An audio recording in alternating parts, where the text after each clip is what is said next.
All right.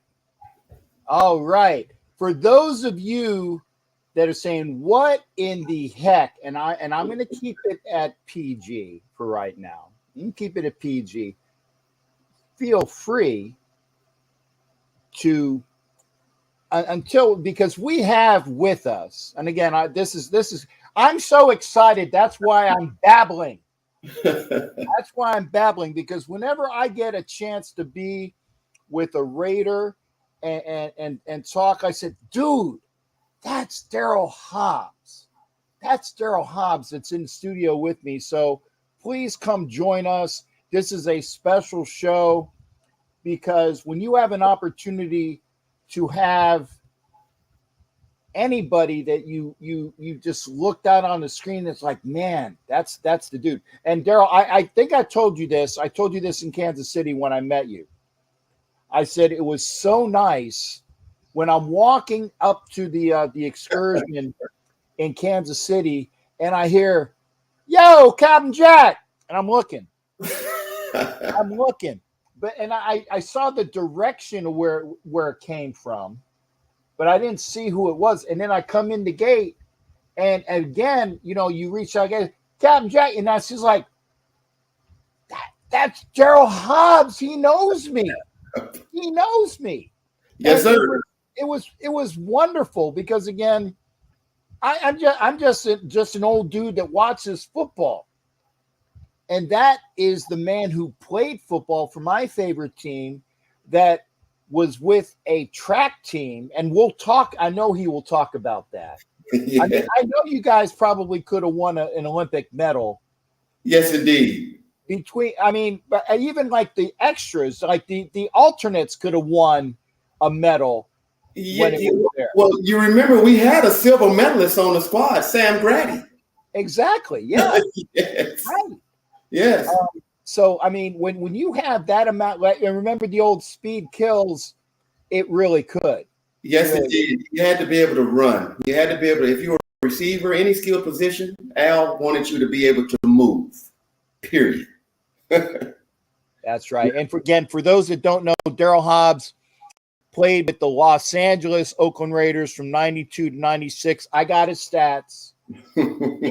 By the way, he is at least a 50% passer.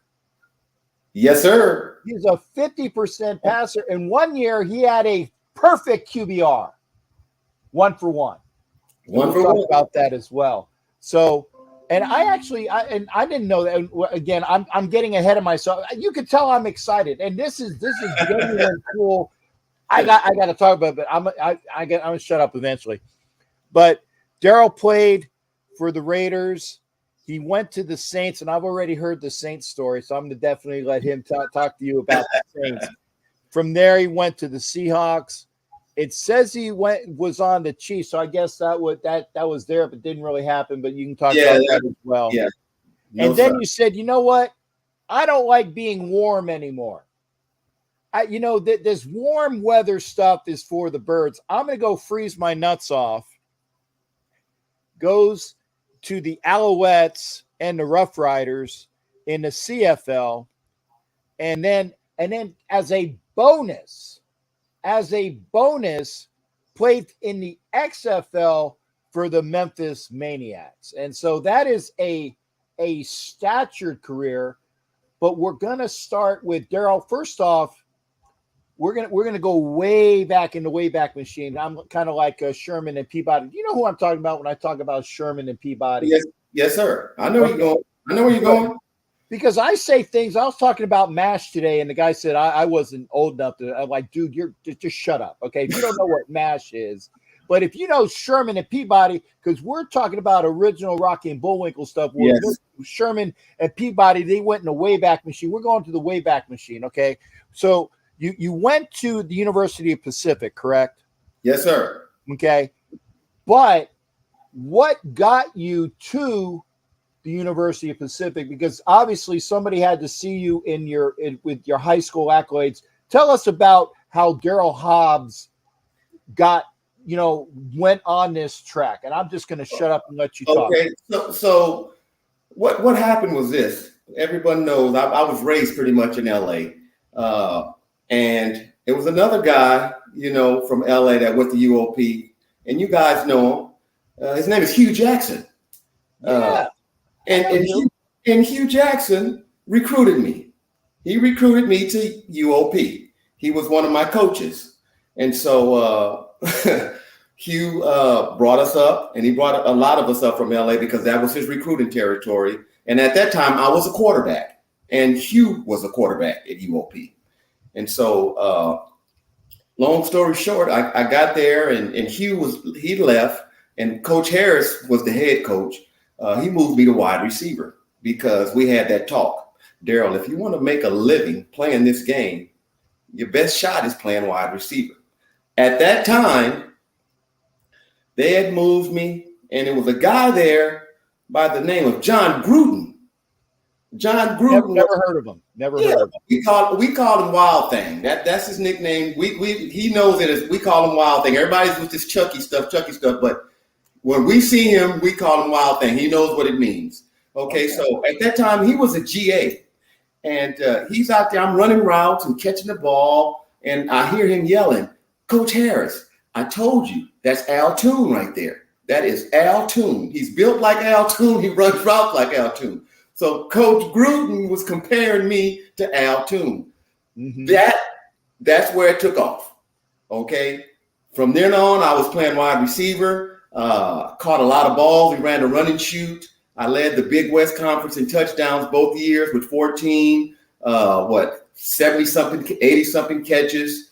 We put up a lot of stats to be noticed at little bitty UOP. So it ended up working out for me. I ended up tagging along with Gary Calhoun, whose brother was a linebacker for the Raiders at one point in time. And we had got Gary Calhoun from Tennessee, Coach Harris, and the Raiders wanted to see him work out. So it was a guy with the Raiders by the name of George Karras, may he rest in peace, Mr. George Karras. George Karras told Gary to bring me along. You come on and bring Daryl. We'd like to see Daryl come catch some balls for us.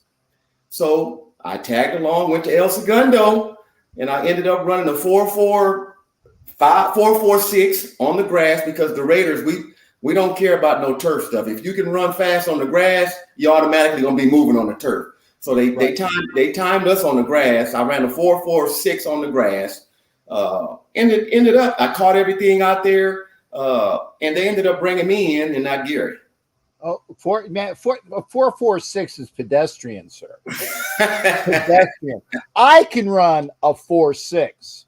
Yeah. In 4 months, 6 days, but I can run a 4.6. Okay. 4.46. 4.46. Okay. Yeah, and I had an awesome workout, and ended up they invited me to camp. I actually had to choose. I had Chicago and the Raiders, and I was raised in LA. I was obviously coming back home to LA, and it was beautiful for me. Worked out for me. Okay, and what was it like? Because again, I know the answer to this next question. Because again, when you went to the Raiders, you were on the Raiders, but you weren't on the Raiders. No, I was. But yeah, I wasn't on the Raiders. I was there. Okay, yeah. And at that time, they had just put together the practice squad. Okay. That's the first. Yeah, the first year the practice squad was developed, I was a part of it, and I'm glad it was there because that's the only way I stuck. If it wasn't a practice squad, I don't know where I would have been. But I hung around long enough on that practice squad, practiced real hard. And Fred Biletnikoff, my coach, one thing that I could do was catch a football. Okay, and Freddie let me know that, and Freddie would always tell me, Daryl, the more that you can do, the longer you can stay. And so once I knew he knew I could catch the ball, then I was a gunner. I was a punt returner. I was a kickoff returner. I held on field goals. I was an emergency quarterback because I started off as a quarterback with UOP. So they knew I could throw the ball. So, I just hung around and, that practice squad, it was brutal. It was brutal because back then, I mentioned this to you in Kansas City, it wasn't no sitting on the bench with the team. Exactly. When we went to Kansas City, we had to go sit up there in the stands with the Chief fans, and that wasn't a pretty sight. And they kind of got away from that, because we got into it up there in the stands with them. So the second half, they made arrangements for us to stay down with the team. But originally, even in the Coliseum, even on the home games, we had to sit up there in the stands during that first year on the practice squad. So for all those people that are thinking like this is lineage, and I didn't know this information, which is why I was kind of spoon feeding it there. The practice squad, imagine that you are in the stands with the other fans. And like when you're going to Kansas City, when you're in the Kansas City fans were throwing stuff on the field. They weren't throwing batteries like they did in Philly and in other areas that I won't talk about. But they weren't throwing, but they were throwing things as well. And you're up there with that mob. Now you're wearing, I guess, you're wearing team apparel, so they knew who you were. We're wearing our Raider gear, and they're throwing beer or saying that they're accidentally spilling it on us. Yeah, okay. Of course. But, they're getting beer all on us, and it wasn't. And even in Denver, I mean, we at Mile High, we had to sit up there at Mile High, and it wasn't a pretty sight. But I'm glad they got away from that. Yeah. Well, so again, the wonderfulness of what has evolved. Like I said, the practice squad players are at least part of more of a part of the team. Yes. Than they were. Like I said, so in baseball they called it the taxi squad and things like that as well. Yes. But it's same thing. It's like, and I did not know that. It's like you were a teammate, but you weren't with the team. And thank God they did something about that. Yes. And we understood our job. My job was to work on my skill, but I was also there to make sure, Ronnie Lott, Terry McDaniel, Albert Lewis, Torrin Dorn, Danny Land, all the defensive backs. We had to give them a good look. We had to give them a look of what the Chiefs or the Broncos or the Chargers receivers would give them for that game that Sunday. So that's what we did, man. That's what we did. Those 5 or 6 guys that we had on that practice squad, if you were a linebacker, you had to do your job, man. And again, so I know that when you played the Jets, you definitely played Al Toon. Yeah, I scored a few times on the Jets, on Vance Joseph, I believe. I think Vance Joseph is the coach somewhere now, right? Well, he was the coach with Denver before he got canned, and then I can't remember. He's a defensive coordinator with he was here in Houston at one time. He was a DC in Houston, then he went to Denver. Right. But he's with what team? It's not the Eagles. He's with the NFL. He's currently coaching as a defensive coordinator with a team. Okay, and actually he's not a bad coach. I mean, like the ones that were like in Denver, like he was one, and actually the other guy that was in were they San Diego technically, or were they LA back then? The head coach that he couldn't just get. He was a good defensive coordinator that became the head coach, and Vance Joseph was that. He was a good defensive coordinator that became the head coach, and his team wouldn't put out for him. So obviously they're going by record. So it's like, you're out of here, which is unfortunate. Correct. After 1 year, I want to say Chicago. He was just on TV the other day. They were showing him the other day. But yeah, Vance Joseph, he was trying his best to hold me, but wasn't nothing happening. Yeah, and Mike Sarah is saying that he's with the Rams now. Yeah. Okay, this is why I put it out, and the people that are in there, they're finding the information. I don't need a staff of assistants. I let the folks at View. They're my coordinators there. That's right. So, yes. But now you said that you made the practice squad because thank God you did. Now, who was on the team that you obviously couldn't kick out of their positions? When you were on that team, obviously they had some players there. We had a stable of receivers. When I got there, man, you had Swervin Mervin, you had Willie Gault, you had Timmy Brown, you had who was there?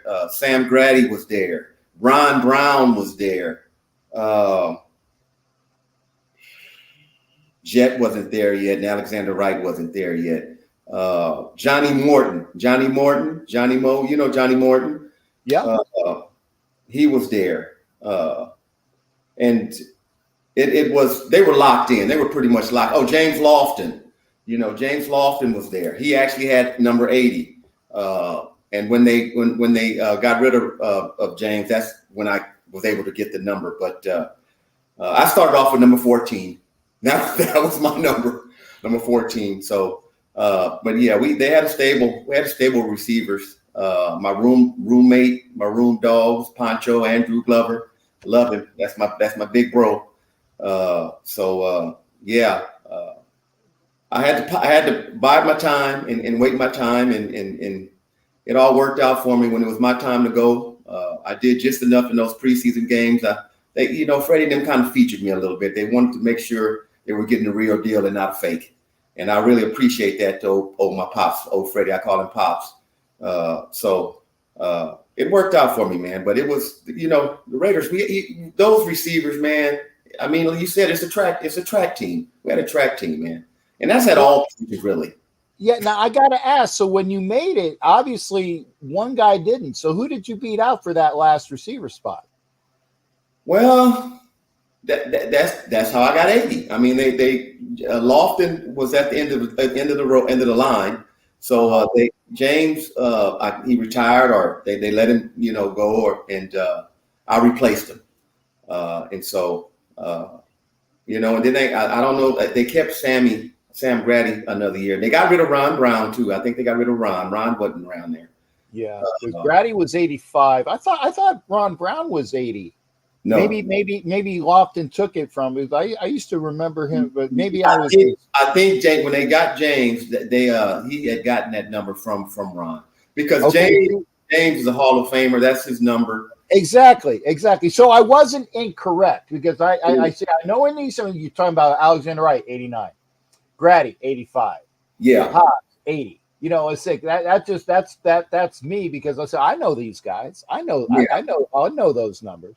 But but the 80 looks good on you. And by the way, folks, and obviously you're talking about an athlete and granted, and Mr. Hobbs is as well. And I'm going to embarrass myself. When I met you, like I said, dude, you're big.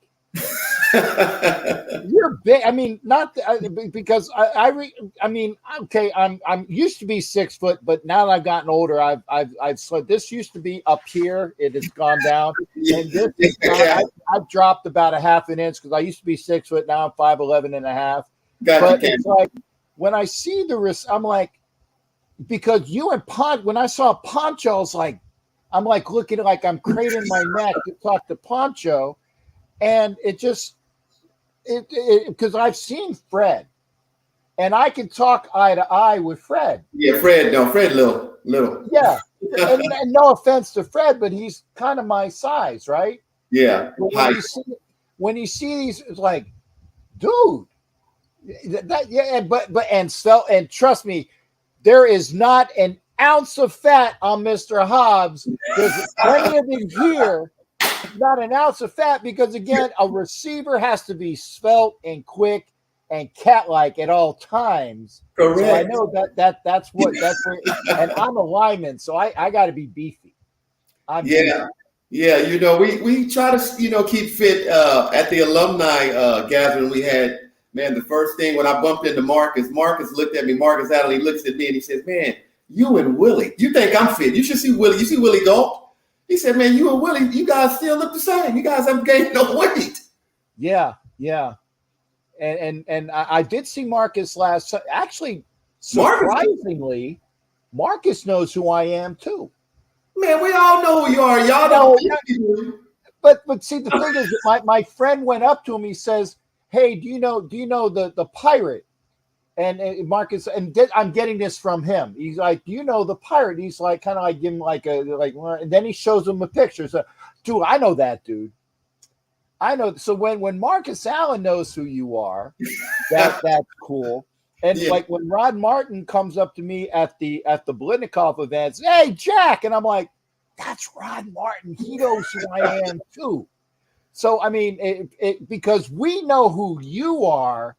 you are, Man, the Raiders. we know who you are. I told you earlier. I talked to Freddie this morning, and Freddie, I said, Freddie, I'm gonna be on with Jack this evening, man. He said, oh yeah, man, Jack, the cat. So yeah, Freddie's like, yeah, I mean, I know the cat.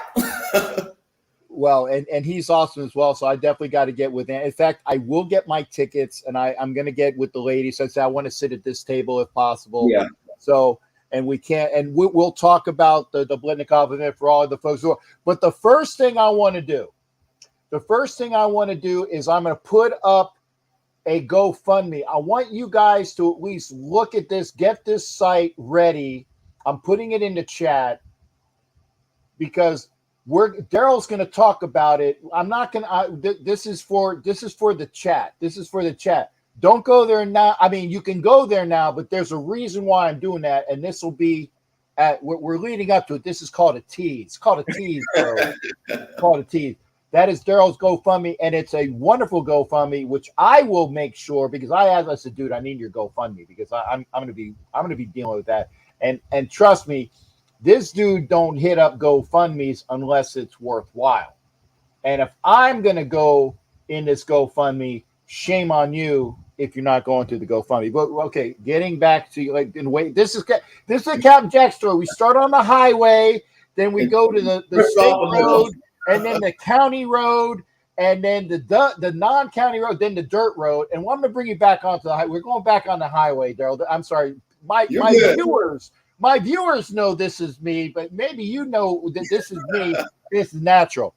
So you go from the Raiders and being with the Raiders, talk about playing with the Raiders. So I'm leading up to the next story now. Yeah, okay. I got you. Well, I'll tell you this. Al took care of us. And you really don't realize this until you leave. Okay, you realize what you had and how good you had it. But when I was with the Raiders, certain things that we did, it was a championship caliber, if you know what I'm saying. You play like champions, you get treated like champions, okay?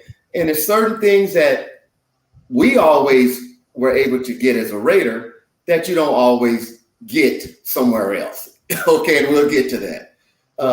As a Raider, Al would go to war for you, but you had to play. You had to do your job and make him go that extra length, give you that extra effort for you. But I remember when we went to Dallas, we used to have to go down there and have the little preseason practices with them. And at that time, we had Kevin Gogan, Big KG. We had just got him from the Cowboys. And I still remember this like it was yesterday. We had a meeting, and Kevin Gogan, he knew just what to do to get us off that practice field. And he knew Al would follow through with it. So, of course, he got out there and he got into a fight with the Cowboys, and we didn't even get the practice going. And as soon as that fight happened, because we didn't want to practice that day. And so Al just said, man, hit the horn. He hit the horn, get to the bus. Get to the bus. We got to the bus, man. We went straight to the hotel and we had the day off. Okay. But Kevin Gogan planned that. He planned that because we really, we didn't really care too much about him at that time anyway, because they thought they were, the hot to trot, Troy Aikman and all those, they had the little squad. All the pretty boys and stuff like that. So Al would take care of you. You were spoiled. I was spoiled as a Raider. I'm gonna tell you right now. We had everything we wanted. If we didn't have it, he would get it. We just had to let him know. But when you're a championship team, you have Super Bowl trophies, and you go somewhere else, you realize what you have, and you can see the difference. Now, before we go there, I got to ask, your first meeting with Al Davis, walk me through that. Oh, man. Al, oh, God, and El Segundo. I had met with Al. Al would always tell me, he took pride in finding me. He was the one who found me up at the UOP. And, it's only 3 people from UOP that played with the Raiders. It's one person that coached them, and you guys already know that was Hugh Jackson. He's from UOP. He was the head coach. But Wayne Hawkins, may he rest in peace. My guy Tom Flores, the Hall of Famer, and myself were the only ones that I know of that graduated from UOP that played with the Raiders. Of course, you got Pete Carroll, who's the head coach of the Seahawks. He's from UOP too. He's an alumni of UOP, but he didn't play with the Raiders. But we're the only 3 that played with the Raiders from UOP. And so, I lost my train of thought. Back to Al. Al took pride in finding me at UOP, and he would always say, "Man, Daryl, have you ever heard of stardom?"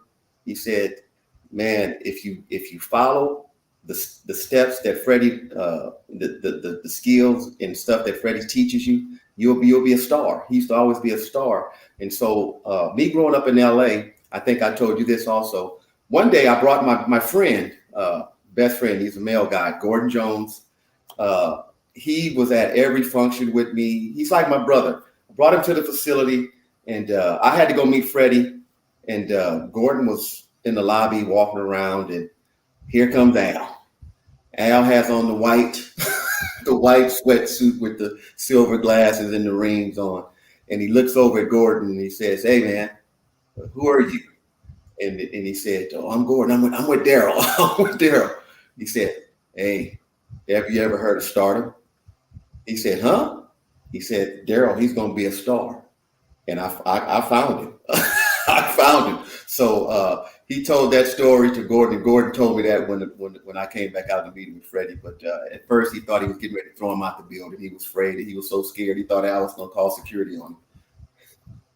Well, but again, yeah, the staff and obviously the scouting was there, and I got a chance. Obviously, I've spoken. John Kingdon is a good friend of mine, so obviously the scouts had their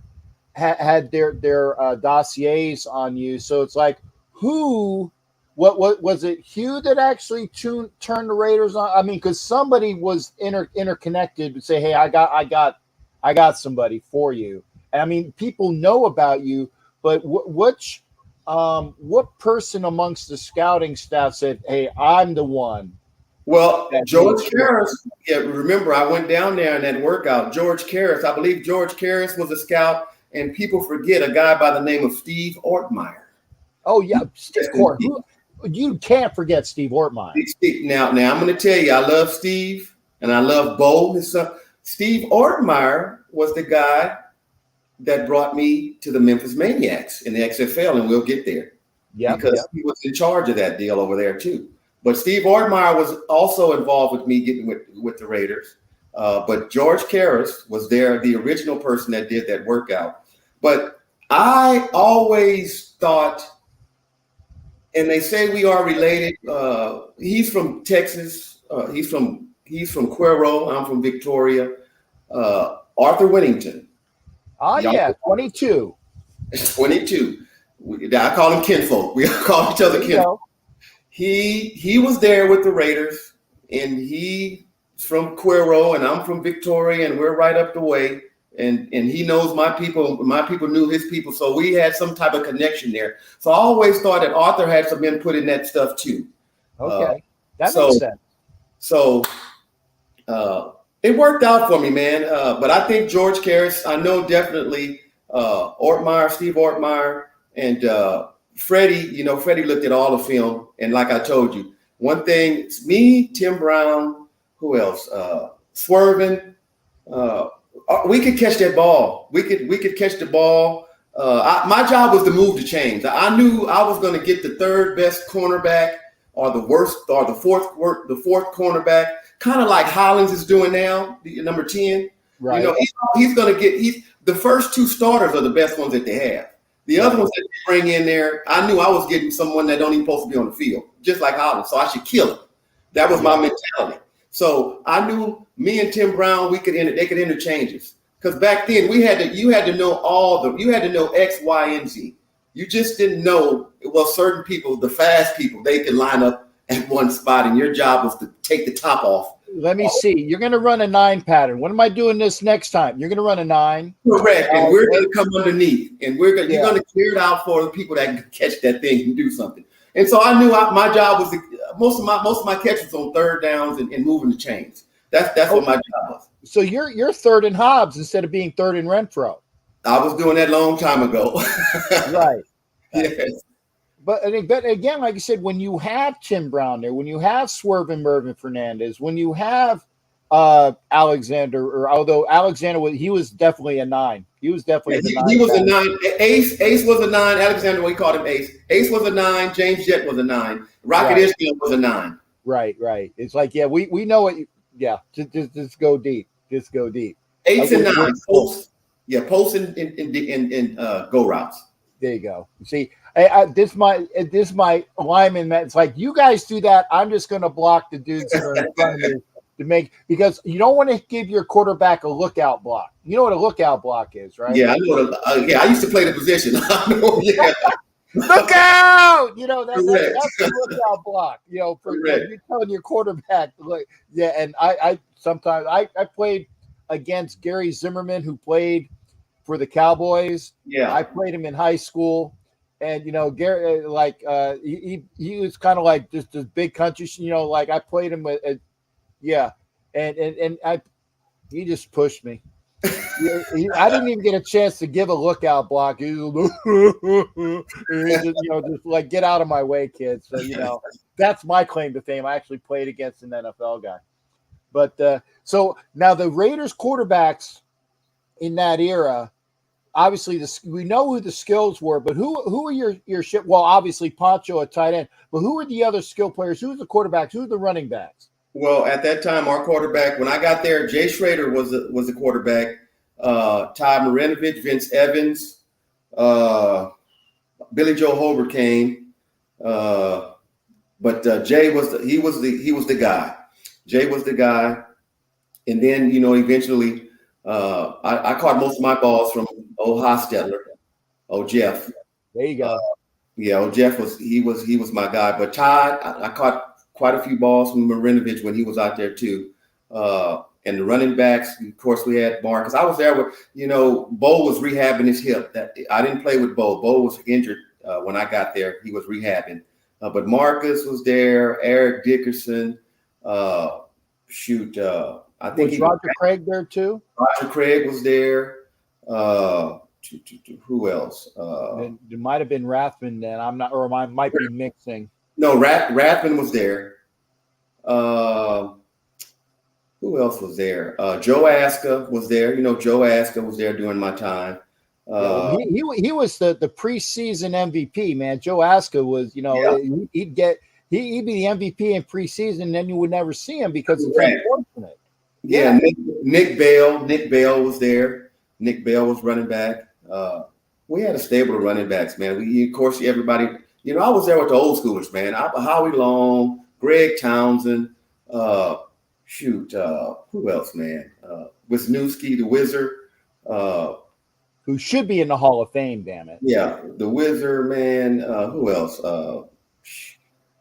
The center. Mosbar?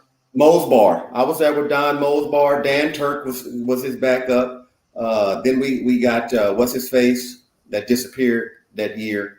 He came and replaced Mosbar. He went missing in the Super Bowl. B-Rob. Yeah. So man. I was fortunate, man. I was there. I was able to play with some of the originals. And I was blown away when I was there with Marcus and those guys, man. I couldn't believe it. I used to watch them in the Coliseum. Now, I got to ask, and I'm not trying to leave a bad taste in your mouth, but 95, okay? I'm in England, okay? Or 95, 90, or let me say 90, yeah, let me say 95. I'm in England. Raiders are 8-2. Oh, yeah. 8-2.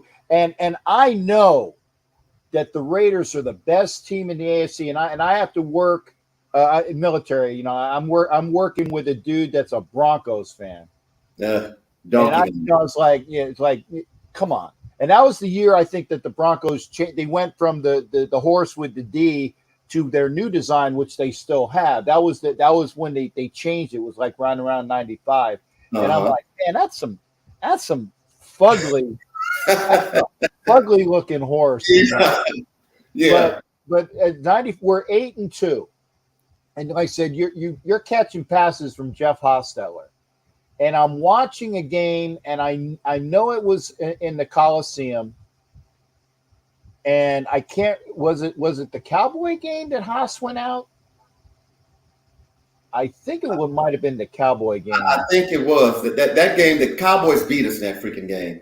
Yeah, and I think that was. I might be mistaken, but I think that was the game that Haas went out. Yeah, I believe so. And then. Yeah, we got away from Raider football. To me, because me and Pancho, we talk about this all the time. You feature so many people when you're winning, and then when the main person gets hurt, then you want to try to get away or curtail what you were doing to try to accommodate the next person that's replacing this person, instead of letting this person jump in and take off where this guy left off. And I just think that I wasn't catching balls like I was before, you know what I'm saying? And we were trying to get the ball to certain individuals almost like forcefully, and teams knew it. And so, we just tanked. It went downhill from there, and we couldn't recoup, we couldn't regather, man. Because I know that team was the best team in the AFC at that time. I know it, and you know it too. Yeah, we were supposed to be there, the last two standing. We had a great team that year, man, and I believe Haas did get hurt that game. And after that, it was I don't know if we had Billy Joe or I thought it was Vince. I think Vince. I think it was Vince Evans. I think it was Vince. Yeah, it was. Yeah, because again, you were there, but I'm thinking. Yeah, it was Vince. I believe it was Vince, because we did have Billy. Billy Joe was young then. Yeah. For those who don't know, that's Billy Joe Hobart. Hobart, yeah. Oh, I forgot we had Napoleon too at running back, McCollum. Yeah, and I tell you, I remember the wow, I remember the game. Oh, Harvey Williams. And Derek Finner. Wait. Let's do it. This is my Harvey Williams impersonation. That's right. Because that's all you saw was Harvey had the neck. He still does have the neck. He's here in Houston. Oh, well, tell him to come on to the show too. Because I know who Harvey Williams is. Yeah. Okay. But so you go now. Tell me about the transition, because we kind of alluded up to it. The transition of your last year in actually I think they had gone back to or were in Oakland that year. That was the transition year, and then you left the Raiders. And what is that like? I mean, when you do an out briefing did you do an out briefing with Al, or did you just do it with the office staff? Or tell me what it's like grieving. I hate saying it, but no. You don't. I didn't do an out briefing with Al. You don't do the out briefing with Al. You just go to your position coaches, your head coaches, your teammates, and talk to them and tell them you had a blast. And it's because it's a business. At the end of the day, it's out of your control. And it's going to come a point in time where you can make so much money, and then they can get this other person that can make less money, and he can do these jobs. So and at that time, I was catching balls, and I wanted more balls. I wanted all the balls, because that's more money. And so Frank, my agent Frank Bauer, up in SunWest Sports, Devontae Adams' agent, he has the same agent I had, Devontae Adams. Frank is still doing it. So he got a call, man. He got a call from Iron Mike Ditka up in New Orleans. And at the time, he was overhauling the Saints. And, he got rid of basically everybody over there, and he brought me in there. He brought Randall Hill. He brought in Andre Hastings from the Steelers. He got rid of Torrance Smalls and who else? He got rid of all the players over there, man. He told me certain things that was going to happen, and it didn't work. It didn't work towards the way he said it was going to work. Right. And little did I know. When I got there, I was basically doing what I was doing with the Raiders, and nothing against Randall Hill and Andre Hastings and all that, because Andre I think they went to the Super Bowl with the Steelers that year before, whatever it is. And, but I knew I was better than those guys. You know what I'm saying? And so Mike is old school, man. I have no qualms with Mike because it's his team. He wants to do stuff the way he wants to do it. Like the Bears, that's what you want to do. You do it. That was his way. Mm-hmm. And it just didn't work out to what I was used to. And it wasn't just Mike, it was the manager, it was the whole organization, the way it is ran, it was different from the Raiders. Right. And so when you have to fight for socks and shirts and stuff that when I was with the Raiders, it was more than enough. Here. It's a problem. And so, I ended up playing, I believe I played 4 games. I think my last game I played there was against the Detroit Lions. We beat Barry Sanders in New Orleans, scored a touchdown. And then Frank, I told him this is not working, man. And he got me. He said, Daryl, just go to your apartment. Let me make some calls. And they talked to Mike, and hey, next thing you know, he had me up there in Seattle with Coach Erickson and with Joey Galloway and Warren Moon and the Blades brothers and all those guys. And so, that I ended up finishing that season up there, but it was night and day with the Saints, man. The Saints, they've come a ways from where they were. Okay. But when I was there, they were just trying to, get that thing going. And, Harold Jackson, he was my coach, my position coach, 2'9".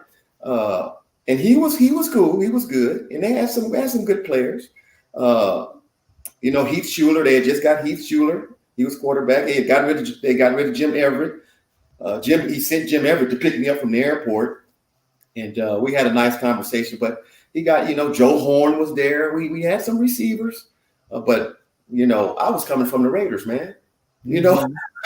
I was coming from the Raiders, man. But Mike Ditka, he was used to Willie Gault having the speed on one side, and then having, possession and tight end, because that was his position, and we're gonna run the ball, and it just wasn't my deal. But I was anticipating going there and getting out there and catching more balls than what I was catching with the Raiders, and it just didn't happen for me there. So,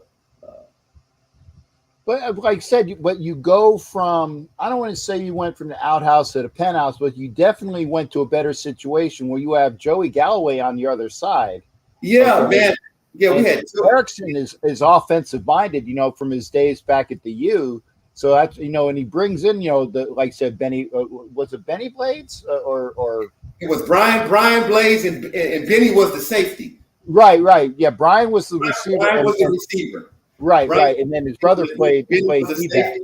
And Coach Erickson, offensive guru, man. We spread the ball. And Warren Moon through, man. You couldn't even hear his ball when it got to you. It was so soft. Man. We had who was that other guy? Joey was the guy though. Joey Galloway. We had McKnight, but it was Brian Blades and Joey. Those were the starters. They brought me in there because they were, a couple of the receivers were hurt. And so I ended up catching some balls, some passes up there, man. And I actually liked it. It was pretty good up there. I thought I was going to re-sign with them.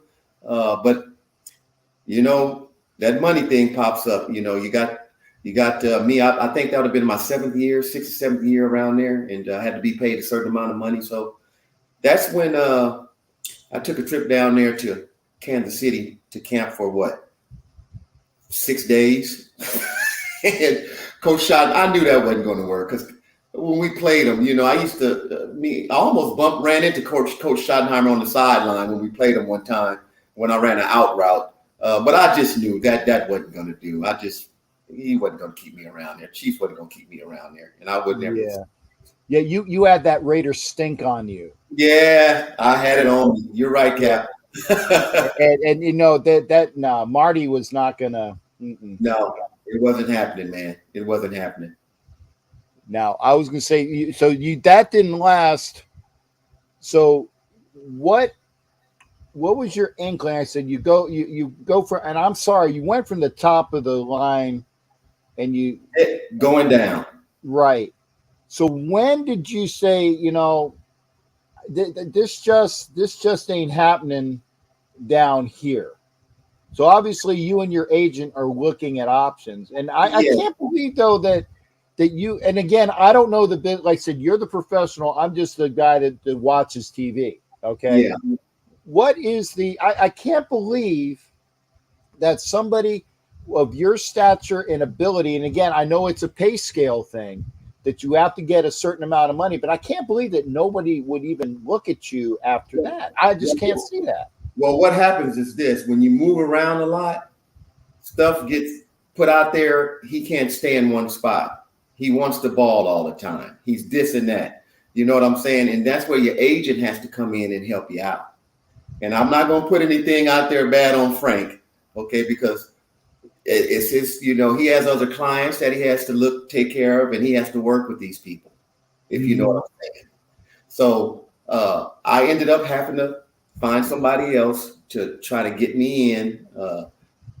And by that time, I had to go over to Canada to play a little bit to reinvigorate yourself, maybe? Reinvigorate myself. So it was a guy over there in Montreal who was well known over here in the States, and he knew some of the people with the Raiders. He knew me from the Raiders real well, and I can't even remember his name, but he was the GM there.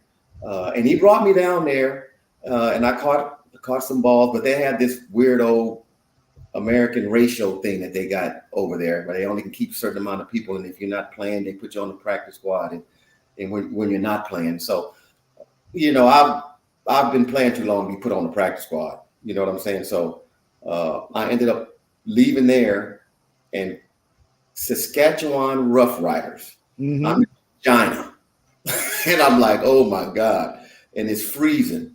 Mm-hmm.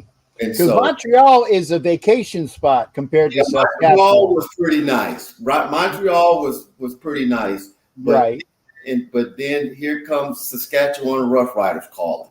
And so I go down there to Saskatchewan, and it's cold and it's snow everywhere. And, oh, man, it's miserable. But I'm catching balls. I'm having fun. We're winning games.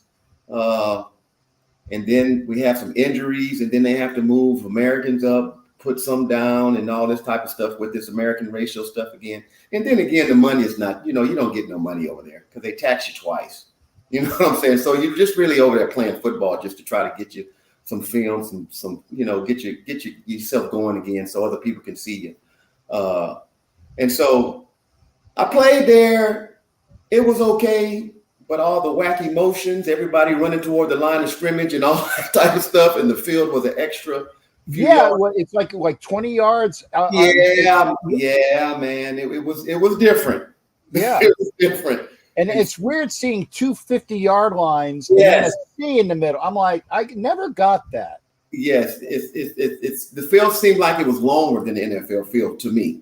I know it was wider, and then you have those goalposts like weird in the end zone right there. You know what I'm saying? So, but I caught some touchdowns, got some balls here. And it was an experience. It was an experience, but I couldn't wait for old Steve Ortmeyer to give me a call.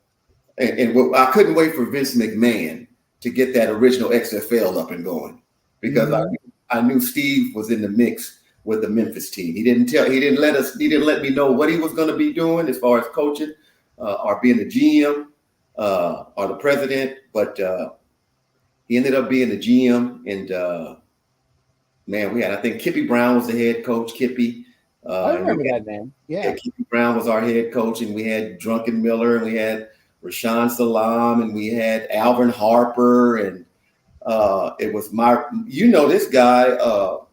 He played on the Raiders with me. I helped him make the team. What was his name? We traded him to the Green Bay Packers too. Charles Jordan. Remember Charles Jordan? The other 9 speed guy. Charles was on the team with me, and I'll keep my mouth shut about Drunken Miller. I actually met him once, so I'm.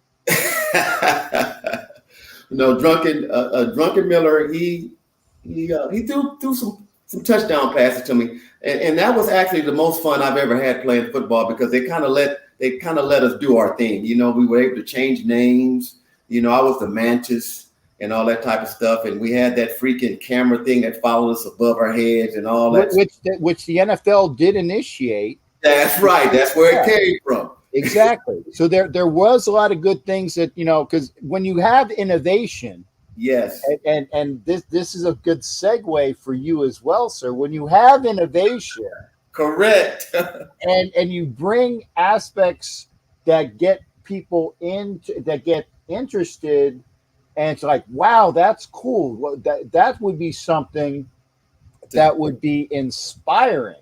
Yes. Because again, you've gone from the NFL to the CFL to the XFL. And again, one thing I can say about Vince McMahon is a showman for sure, but he's going to bring a product to the people. I mean, I love, and I don't remember what the dude's name, but he hate me. Come on, man, you can't beat that. Yeah. And if you say XFL, the one person that you're going to remember is he hate me. Why? Yeah. Because he hate me. That's all you got to say. That was the XFL. That was the dude. Yeah. And again, if he was Walter Jones, who I know Walter Jones played in Seattle as an offensive line. He ain't Walter Jones, but he hate me. And he did make it to the NFL eventually. So Violator came on, so I made it eventually. See, that's subliminal. But the innovations there, and the good things that stuck is incorporated into an NFL product. And that's why you segue. Yes. You are going to bring innovation. I'm going to bring innovation to the city of Houston in the state of Texas with the American Spring Football League. Yes, sir. The ASFL. Now, if you can remember, 62 years ago, it was a league by the name of the American Football League that competed with the NFL. And our Raiders was a part of that league. And so the ASFL, which is the American Spring Football League, I am an owner of the Houston franchise. Okay. Now, we're going to be playing in the spring of 2023. Okay. And we plan to kick off the end of February, the beginning of March. All right. We have 8 teams, just like they did 62 years ago. Okay. When Mr. Hunt came and had his 8 teams, but we have 8 teams: Houston, Mississippi, Austin. We just added West Virginia. We have, Ohio, Arkansas, and what's the 8th team? Can't remember the 8th team. But we have 8 teams, and we're going to be playing professional football this spring. Okay. Now, what I had to do to be a part of this, it's a franchise fee. Okay. And just like any professional team, you can imagine what the franchise fee was. It's a franchise fee. Okay. It's more than $2, folks. Yes, it's more than $2. I want my $2 like the dude for the newspaper. No, it's more than $2. It's definitely a little bit more. Yes, and so what we're doing is we're making it fan friendly. We're going back to the days that, like I mentioned, $30 tickets, season tickets that cost you $150. It's going to be. We're looking at a live stream. We're trying to get a TV deal going with it. If we don't, we're talking with Hulu. We're talking with other people to try to get a streaming deal going here. but we're taking baby steps. We're doing it the way they did it 62 years ago. We're not going to play in 40 and 50,000 seat stadiums. Our largest stadium may be 20,000 seats because we want to fill it. Okay, we're going to be. We're not going to be a one entity league, which means one person gets mad or a TV station gets angry and shuts down the league, which is why I mentioned 8 team owners. Each team will be owned by 8 individual owners, and that owner will have to put an escrow account up. That escrow account will be used. Let's say Joe Blow's team is having a problem making payroll or paying workman's comp or whatever it is, transportation or it's hotel fee, I don't know, whatever it is. Well, the league can go into the escrow account and they can help pay that bill and you can put that money back. Whereas if you don't have the escrow account, you have games scheduled, you can't pay your bills, whatever, then what? Games are canceled, league is canceled, we have no league. So we're going to have the escrow account set up. And that amount is $1.2 million. I'm just going to tell you. Well, there's 2 in there somewhere, but it's 1.2. Yeah, it's 1.2 million for the escrow. That money is not going to be touched unless you have to.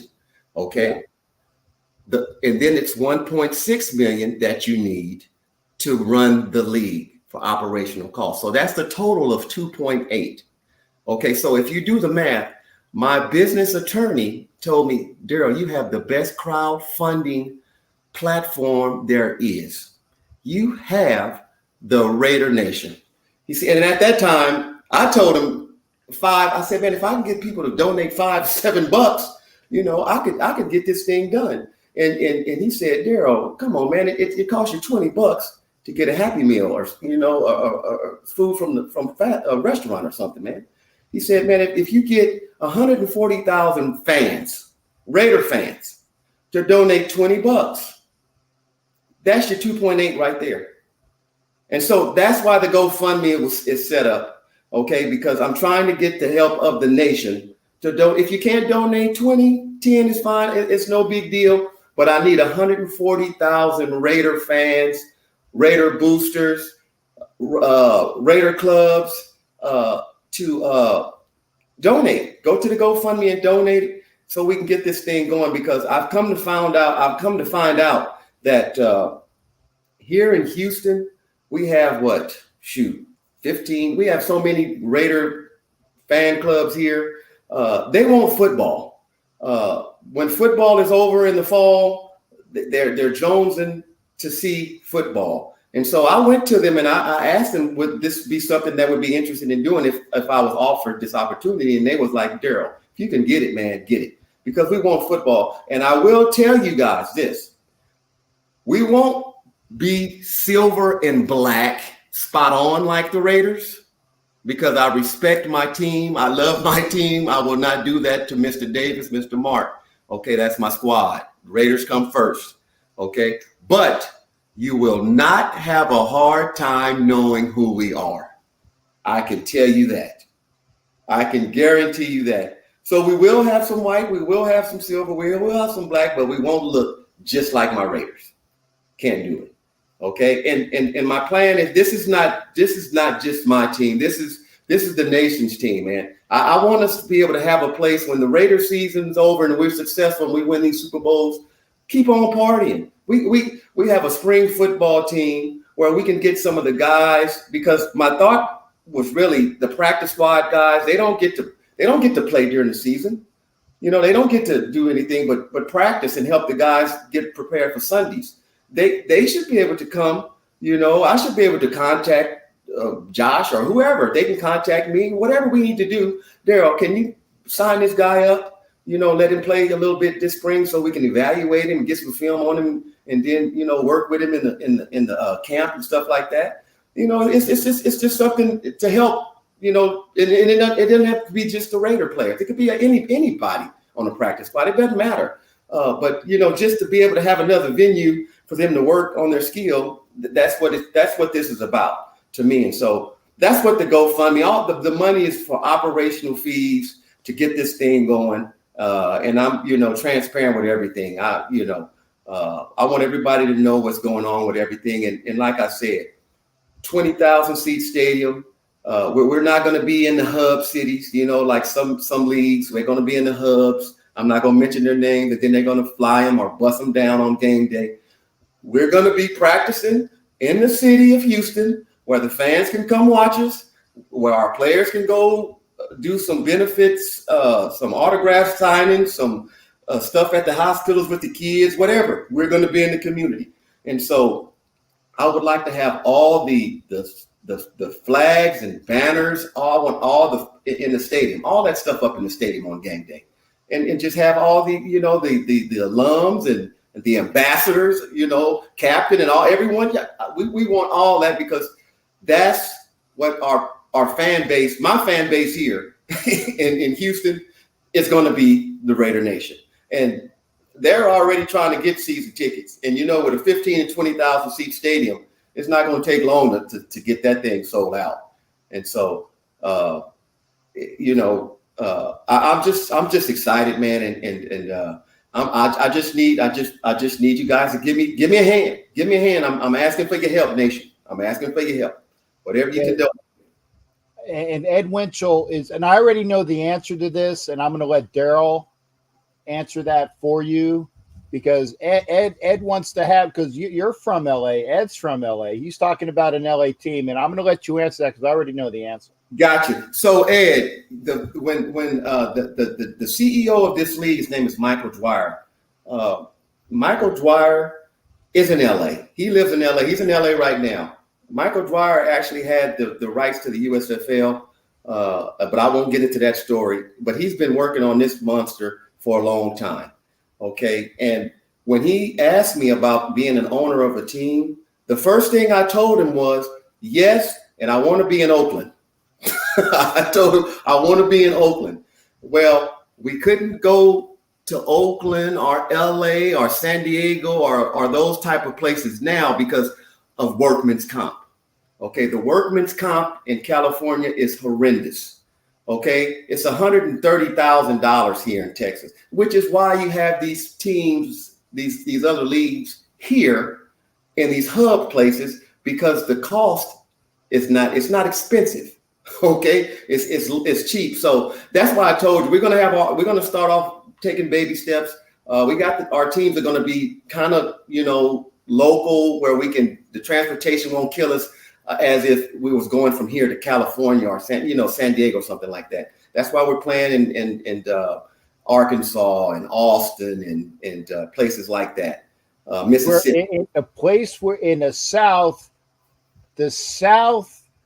loves football. And you actually surprised me when you said you went up to Ohio. Now, granted, Ohio is like, it's Buckeyes, when they on Saturday, and then the Browns.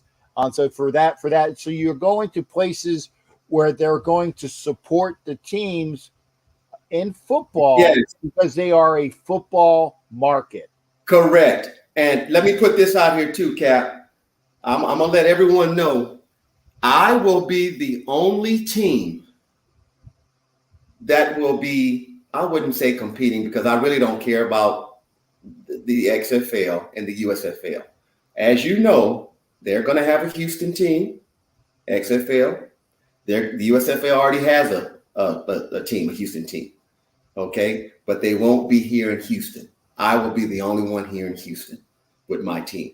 The other places that I told you about, Arkansas and Austin, they're going to be the only show in town there, which is why I told you I really don't care about competing with them, because I know what my market is. I know who my fans are going to be, so I'm not really concerned with the XFL and the USFL. But I am the only team in the ASFL that will be in the city with two teams that's in the other leagues.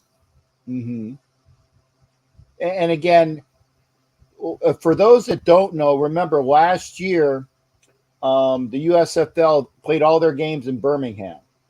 Yes. Everybody played in Birmingham. All the teams played it. So it's basically Birmingham had the franchise. And that's what I couldn't understand. It's like, well, they have a Tampa Bay Bandits. Well, where they play? They play in Birmingham. and there's not as much I mean, in Birmingham, they're fantastic. Yeah, Birmingham won it. Birmingham won it. They had the most fan base, the most team sales. They did real well until they made a real good decision to move the championship game from Birmingham, where they played all year, to Ohio. Right. So I mean, like, that is why that you go to and again, me talking off the top of my head, you're going to go to a area that the fans are going to support the team because the team actually plays there. You said it. The team's going to get out there in the community. They're going to know, oh, that's Billy Joe Jim Bob, who's the quarterback. Correct. Okay. So that you go out there, you go to the hospitals, you go to the kids centers, you go to the schools. Yes. And they have something it's the Houston, and I know what the name is too. Yeah. That's the Houston, and that's my team. Okay. You don't have to worry about, some other. It's like, well, I play for. No, you don't. You play for wherever they're market. I said I play for the Houston. Yes. Correct. So that's great, and I think that is a great marketing concept. And by the way, this is a real commodity, and I will get you with it. Ed is marketing and advertising. Gotcha, Ed. Yes, sir. And so, Ed, I will hook you up with Daryl, and this is the other one for you, Daryl. Yes, sir. Yeah. So I will get you involved with that as well, Daryl. And Ed knows a few people on the Raiders. I won't say who, but he knows a few people from his LA days. That should give you some of the things. So he's a good friend of mine. So that's why he was asking about the LA team. And again, if you spit on the sidewalk in California, I'm sure that it probably costs you like $100 or but like I said, when you're talking about workman's comp, it's that California is a great place to visit, but I definitely don't want to live or work there. Gotcha. And I will say this, each owner, we have to make a 3-year commitment. Okay. That means no one can move your team in 3 years. I can't move my team to LA, even though we're selling everything out. We want to move and stuff like that. After the 3rd year, then we can talk about doing stuff like that. I believe after the 2nd year, we're going to add teams. It might not be LA, but another thing that brought me to this is the teams. Unlike the NFL, we're going to have a lot of minority-run teams. We're going to have, we have ladies interested in owning the teams. It's going to be different from the NFL. Even the pay scale. The starting quarterback is probably going to get $2,000 a game. Everyone else may get $1,000 a game, it's like arena, but we know that in order to sustain this, we got to do certain things. And so we got the mentality to crawl before, you got to crawl before you can walk. And so we just want to make sure, we're around 3 years. After the 3rd year, we can see what we want to do, but we plan on being here for a long time. The business plan that Mr. Dwyer showed all the owners, it was awesome. I mean, it's just like they did it 62 years ago when they got together and said, this is what we need to do to make this thing work. And next thing you know, they ended up merging. Teams were merging with it. That AFL thing kind of did work out. Yes, it did. Yeah. It did. And for those that don't know, and like I said, it was not Lamar Hunt that did this. Yes. It was a certain other individual that made the NFL come to them, not the other way around. I'm just saying, because I am a historian, okay? It should be the Al Davis Trophy for the AFC champions, just saying. but Al didn't come from the oil industry in Texas. And so, Mr. Hunt, who brought those Dallas Texans up to Kansas City when they became the Chiefs, he had a little bit of money in his pocket, okay? Yeah. But the brains of the organization, that's why Mr. Davis was the AFL commissioner. That's why he went from being a coach to a commissioner, to a manager, the general partner, to full ownership. There ain't nobody in the NFL that has gotten that on their resume. Jerry Jones is a wannabe. Sorry. Okay, because Jerry Jones does not have the resume. And no offense to Jerry, but it's like, sorry, you might think no. There's only one Mr. Al Davis, and that's why that the ASFL is going to go by that roots, and they're going to do things the right way. You start it, you nurture it, and you go from what they say. Yes, that's exactly what we're doing, Cap. We're following that blueprint to a T, man, to a T. Okay, so definitely, I'm putting it up again. It's in the chat. The Daryl's GoFundMe. It's also here on the screen. So all you do is click on the link, go to the GoFundMe, and you can be a part. Yes. Ground floor, baby. Yes. The ground floor. And I've already spoken with Daryl.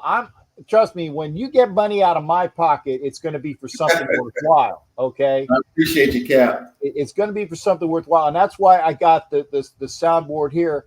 And Daryl is a wonderful gentleman, as you guys know. I tell you this, Daryl, I can't wait for you and Pancho to let me know what game you're going to be at. As long as it's not the Indy games, I'm not going to the Indy game. Me neither. But there will be a game that I will be at, and I can't wait to go out because I'm gonna be the little dude in the middle with the bookend. Okay, it's kind of like when I had to throw out Donald Penn one night when he was in Tampa. I was a bouncer in Tampa. Okay, and Donald was a cool guy, but it was 3:00 in the morning, and I went up to him and I said, I'm sorry, because again, an older gentleman like me has the panache, and the mouth. Right?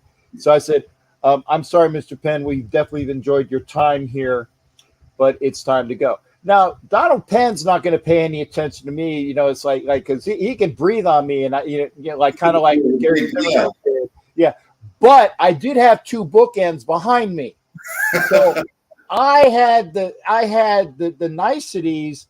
And I had the the Charles Filyaw and the Sacks, the guys that were Mongo move people, type of thing. Yeah. So you let me be the eloquent general, and Donald was wonderful. Donald was a wonderful guy because I met Donald Penn there. I know Bruce Gradkowski from the place where I bounced at. I got to get a hold of Bruce one of these days, but he's hard to get. I used to have his number in my phone, but it don't work anymore. But that is why you do things the right way, and this is the right way. Go to the GoFundMe, be a part of the ground floor, and get in there and be the person that helps out this wonderful gentleman in the franchise for the Houston. Yeah. You guys are gonna. The name starts with an R. You're gonna love it. The logo is awesome. Like I said, you're not gonna have a hard time determining who we are. Because we're gonna play Raider football. I'm gonna tell you right now. I'm a football coach. I've won 2 state championships here in Houston at the high school level as an athletic director also. So I'm gonna be coaching the team as well. And I will tell you, we're gonna do stuff the way we did it back up when I was playing with the Raiders. And we're gonna have some fun and we're gonna win some championships because I don't do this just for fun or recreation. Right. And again, I didn't even get into that. It's like I was reading here that you had a winless team as the coach at Legacy Christian, which is why we were going to keep this on the PG level. Yes. Now and I know that Captain has a mouth on him. I'm a retired sailor, but I wasn't doing that. But Legacy Christian, you turned a winless team to a 13-8 record within one game of going to the playoffs in Texas, which is big stuff. Yeah, that was in Beaumont. That was when I first started off. I used to drive an hour and a half to Beaumont to Legacy Christian. I took on that challenge, man, because they had some kids there, man, and they were in the dumps. They were 0-22 before I got there, and I was able to go and get some kids wanted to come play for a former Raider. I don't, they wanted to come play for a former Raider, so some of the kids left the public schools, some of the kids that could make a difference, okay. And they came to the private school, and we were able to scholarship them and help them out. and we were able to get to the playoffs. And then I just left that and went to the public schools. And man, I went to a school, man. I was there for 3 years. We went to the state championship all 3 years, and I won it 2 years. My third year, I had to leave my starting running back because he was ineligible. And so we ended up losing that third one, or I would have 3 of these. But yeah, man, it's I'm hands on. I'm not only going to be running the team and making sure everything is done the right way, but I'm going to be coaching them. And I have some coaches that know the game, and they're ready to get going, man. We just want to make sure the fans have a great experience. The venue is going to be nice. You will be able to drink you some cold beers, okay? Because people don't realize that the 15 and 20,000 seat stadiums here, those are high school stadiums, and some of our high school stadiums are better than the college stadiums here in Texas. Just so you know. And so my stadium is going to be a college stadium, and you guys you'll like it. And we're going to practice there. Hopefully, we'll practice and play there. But we'll be able to drink alcohol at that venue. Unlike high school stadiums, you're not allowed to drink alcohol. But again, folks, it's going to be fun. Okay, hit the GoFundMe. I'm gonna do this one last thing for you, Daryl, because I got to let you go as well, as I don't want to keep you on too long. Yes, it's 11:30 your time, and I know you got things to do. Your final synopsis, because I'm peeking here. Your thoughts on where the Raiders are going to be going from here on out, and what can happen to this team? Only because people were asking. Yeah, no, we needed that win badly, man, against the Texans. I did not want the Texans to come from Vegas, and have to hear this crap down here in Houston this week. So we have to utilize. I think Josh has come to the notion. Run the ball, it opens up everything. You have a monster he's eager to run the ball. Let him run the ball and then sprinkle some passes here and there. And I think we should have Waller this week because we've been without Waller also. But we have to run the ball. But our defense, we have to figure out what we want to do. On defense, to me, I don't know if we want to play man. Sometimes it looks like it. Sometimes we want to play zone, and sometimes we want to mix match. And when you look up, we're losing. We got to get something to stick with it and find out what you do best and just do it. And that team has to figure out how to beat you. Okay, but I think we're figuring it out right now. We have a chance to beat the Saints. The Saints, I think they're Dalton is playing. Another Andy Dalton. He's from Houston. Another Katy boy. Katy, Texas, but we have a chance to go on some wins, get some runs, get some wins going. The Saints, we just got to keep this momentum going, man. We got to keep the momentum going. We're off to a good start, but we got to run the ball. That's the one thing that Josh does real well. He done that well with the Patriots. They always ran the ball well and opened up the pass. And he's figuring it out now. He can do that. He can do the same thing here. He has the personnel to do it. But that defense, if you can't stop nobody, you can't beat nobody. That's just me. Because I'll win a game on a field goal or a 2-point a safety if I have a defense that can stop you. If you can't score on me, I'm fine. Okay, but that's the only thing that spooks me. Is our defense. It's easy to score upon. But if we can figure out what we want to do on defense and just do it, and hell, if they beat us, they just beat us. But to me, it looks like we're tinkering around with stuff, trying to figure out what we do best here during the game day. And we should be doing that during the week. And so when we get to the game, you already got your game plan and you know what you want to do against what you want to take away. Just do it, take it away. And then once they figure it out, go in halftime, make some adjustments, and then go from there. But I think we're on a roll, man. I think we're on a roll. I think we could beat the Saints. We better beat the Saints. I played for them for a quick second, but everybody knows my heart. I got my Saints. I got my Saints helmet here, just like I got my Raider helmet. But hey, we have to beat the Saints.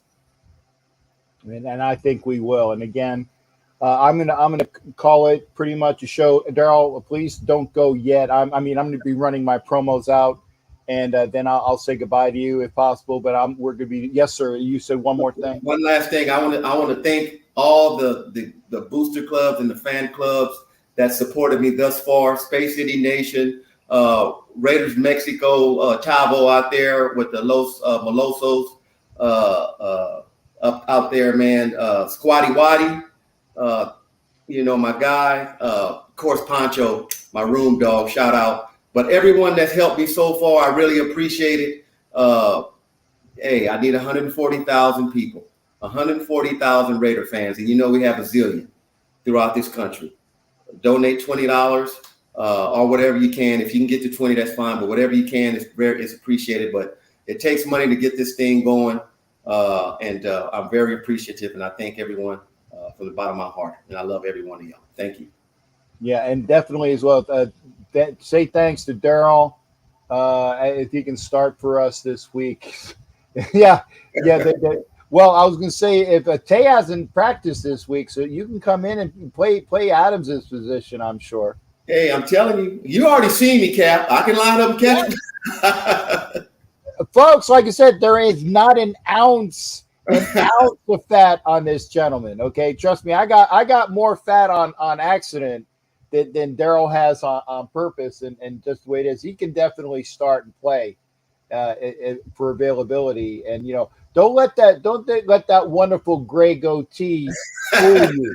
Okay, don't let it fool you. This is all old. That is just refined sugar over there. That's what that white is as well. It's the genuine, gentlemanly aspect of it. And again, Daryl, I thank you for spending time with me. Go hit the GoFundMe. Where is I can't because I'm on a double screen here and I can't hear it. I can't point to it. There it is. That's close as I can get. Go to the GoFundMe. It's in the links as well. Hit it up. Support Daryl, and we're going to get this off the ground. You're going to be on the ground floor for that. Also, ladies and gentlemen, you can go to asfl.biz. That's the website you can go to, and you can see that's the league website, asfl.biz. Okay, that's the league website. You can go to it. You can see all the information on the league on that website. And like I said, Mr. Dwyer, Michael Dwyer is the CEO. This is his brainchild. And also Mr. Davis, Mark Davis, I love you and thank you, sir. And rest in peace, Al. Thank you, Father. There you go. There's the website that Daryl's talking about, asfl.biz. I got that for you in the chat. That's your information there. Go see it, and then one last look. Go to the GoFundMe. It's also in the link. Daryl, I thank you for spending time with me. Yeah. And again, I'm gonna do my outro. Go fund Daryl. Okay, the captain saying that is. If you love Daryl, you love the Raiders, you love me. I don't care who you love. Just go fund Daryl. Thank you. That's what it is. Thank you. Yeah, we will see you tomorrow for my shows. I got a gentleman that did a book on intelligence in the NFL and some of that, because I do intel as a living. That's going to be a unique show. So come be sure to watch that. There's my plug for tomorrow. I'm going to be putting this show on again on a rebroadcast so people can see it because normally I'm not up at this hour as well. Watch it. Thank you for watching. Hit the GoFundMe up. And we will see you next time. Daryl, like I said, please don't go nowhere. I'm going to be doing my outro. Y'all take care. We will see you next time. Don't forget to give that information to Ed too. Yeah. Oh, I will. I'll get you Ed's information on our after show. Gotcha. Okay. Thanks again, folks. We'll see you next time. Yeah, from Captain Jack in the ASFL, the Houston. It's going to be great, though. It's going to be great. All right. Take care, everybody. We'll see you.